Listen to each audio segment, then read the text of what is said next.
Amira Lyles Myers, and my speech is going to be about bad parenting. Have you ever been out at night and you see a bunch of kids just hanging around, doing something a little suspicious? Have you ever seen a mother yelling at her child in public using profanity? Maybe even giving him a little smack or two? I have. And what a terrible sight to see. Many of us are taught to honor thy mother and father. But what is their responsibility to be the best parents for their children? In order for kids to succeed in life, they must have a good foundation. And their foundation should start at home. Many kids who do not have a good foundation makes it hard for them to succeed in life. Studies show that children who have a good relationship with their parents tend to do better in school than kids who have a bad relationship with their parents. The problem doesn't stop there. Children who live in a negative environment will commonly have emotional, spiritual, and possibly psychological stress. Elon University performed a study that proved that the least amount of structure the family provides, the more likely the child will be driven to commit delinquent activities. There were 26 students, 15 male and 11 females.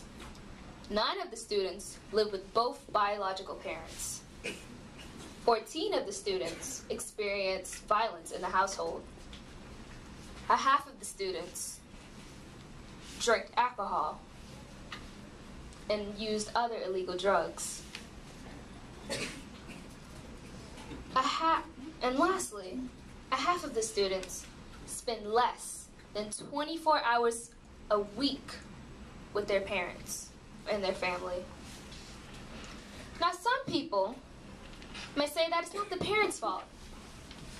The child either gave into peer pressure or they wanted to experiment in those illicit behaviors, or the child just simply made bad choices. Casey Anthony, she murdered her 4-year-old child. How does that child, who is only 4 years old, make wrong choices?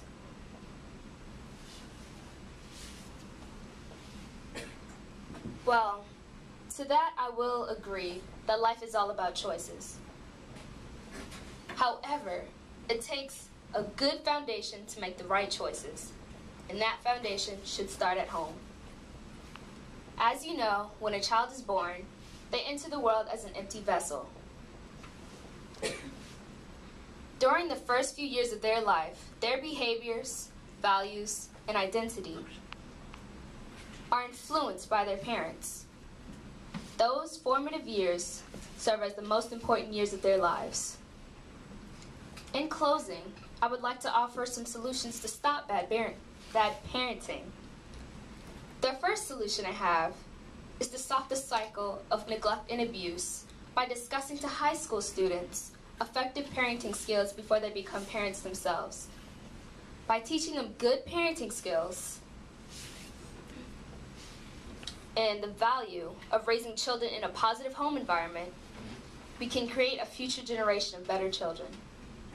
Secondly, don't have children unless you're willing to financially commit and emotionally commit to making sure they have a good future and a good life. I mean, after all, they didn't ask to come here.